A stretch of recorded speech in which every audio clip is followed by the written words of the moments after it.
उसने खुद से पूछा। उसकी आवाज में हल्की घबराहट थी, पर अंदर ही अंदर उसे डर भी लग रहा था। सचिन के सामने बाडू ने पूरी गंभीरता के साथ बताया, सचिन, मुझे विश्वास है।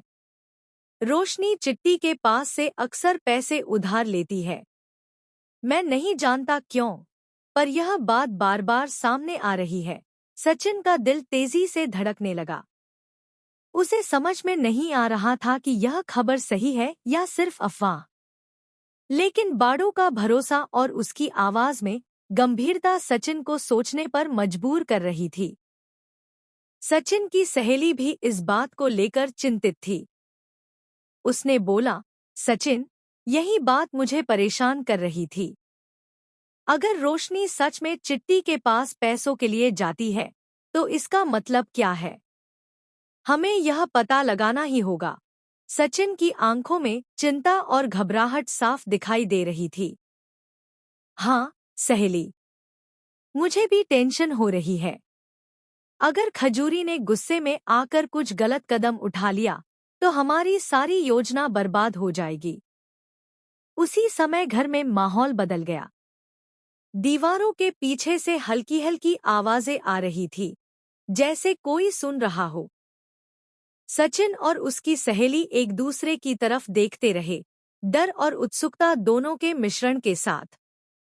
उनके दिलों की धड़कनें इतनी तेज हो गईं कि लगता था हर पल कुछ बड़ा होने वाला है।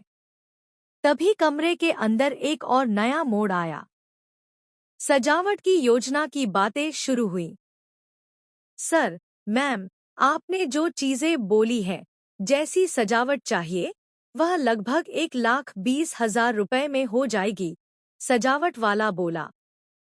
सचिन और सहेली की आंखें बड़ी हो गईं।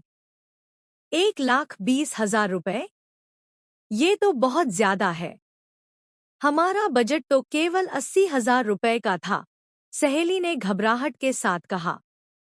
सजावट वाला मुस्कुराया, पर उसकी मुस्कुराहट में भी कहीं थोड़ी चालाकी झलक रही थी। मैं समझ सकती हूँ, उसने धीरे से कहा। लेकिन उस दिन लगन मुहूर्त बहुत खास है, इसलिए कीमत थोड़ी ज्यादा हो गई। सचिन ने गहरी सांस ली। अंदर से तो वह जानता था कि कुछ बड़ा होने वाला है, पर इस बजट के चक्कर में अब उसका सिर चकरा रहा था। इसी बीच सचिन और सहेली के दिमाग में एक नई योजना बनने लगी। उन्हें पता लगाना होगा कि रोशनी और चिट्टी के बीच क्या राज है। सचिन ने धीरे से कहा, हमें कोई ठोस सबूत चाहिए। सिर्फ सुनना और अफवाहें फैलाना हमारे काम नहीं आएगा। सहेली ने सिर हिलाते हुए जवाब दिया, हाँ, सचिन। और इस बार हम किसी से खुलकर नहीं पूछें।